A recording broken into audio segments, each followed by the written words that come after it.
She was very young. She couldn't speak yet, but she was constantly babbling some nonsense with mewing sounds. It all sounded pretty funny, and my parents recorded my monologue on tape as a keepsake.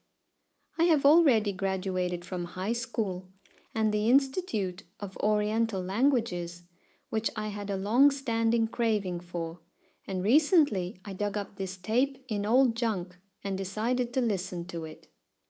Among all this babbling, phrases in Japanese were quite clearly distinguishable, in which I prayed to the Japanese goddess Inari, the protector of warriors, to protect my husband.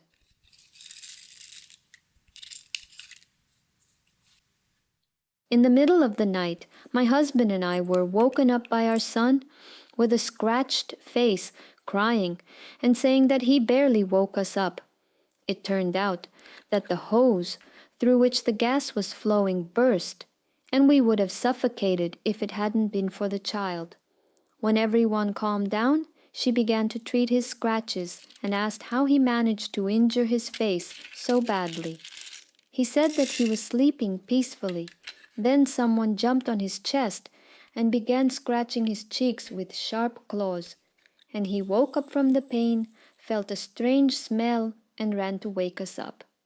We don't keep any animals because of allergies, but whoever it is, thank you.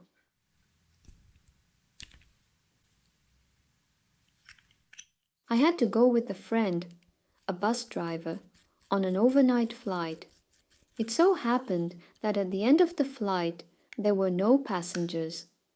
This long-distance trip was marked by the fact that we suddenly noticed a stop on the side of the highway that had not been there before. There were people at the bus stop, and a friend, instead of picking them up, hit the gas. To my reasonable question, they say, "Why so?" He hissed that he would explain later. I wish I hadn't explained it. There really was a bus stop at that place, but one day a drunk truck driver crashed into it, with the most terrible consequences. And one day a new driver disappeared from the highway. His bus was just standing there, with the doors open, empty, and quiet. The unspoken instruction of the drivers of those places: do not stop.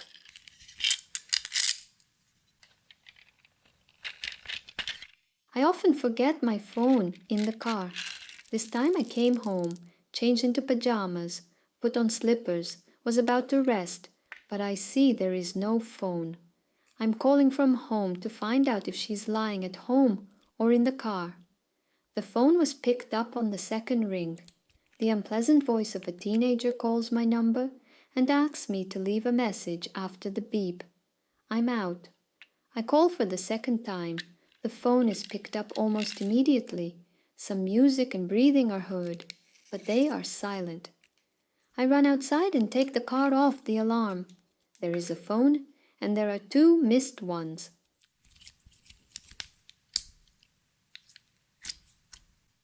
About 5 years ago, my husband and I went to visit his grandmother, a large, beautiful 2-story house.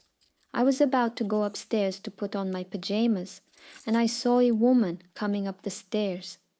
There were only me, my husband, our little daughter, and Grandma herself in the house.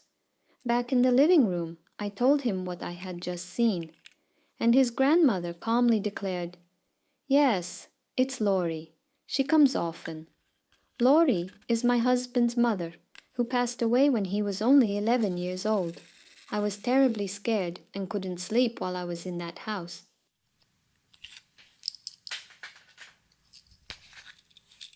This incident happened to me 7 years ago, and I still can't explain it in any way. Then I worked from home and usually started my workday at 8 o'clock. One morning at exactly 8 a.m., I was in my kitchen, located on the ground floor of the house. I made a cup of coffee and then went up to my office. I pressed the computer power button and realized that I had forgotten the coffee in the kitchen. I immediately went downstairs and got the coffee, took a sip and felt that it had cooled down. No, it wasn't warm. It was downright cold. I thought my coffee maker was broken, but then I looked at my watch. It showed 9:14, although I expected to see a maximum of 8:05.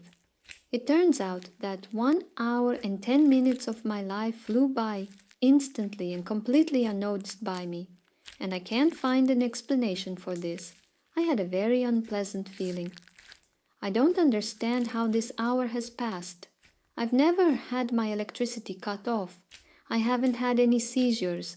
I haven't taken medication. And I don't think I could have fallen asleep because I clearly remember typing in my Windows password and saying out loud, "Damn, I forgot my coffee," and went after him. Nothing like this has ever happened to me again.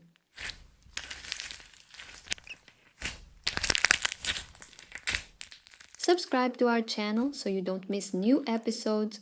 Share your stories and impressions in the comments, and maybe your story will become a masterpiece in one of our upcoming videos. Let's dive into the world of slimes and stories together.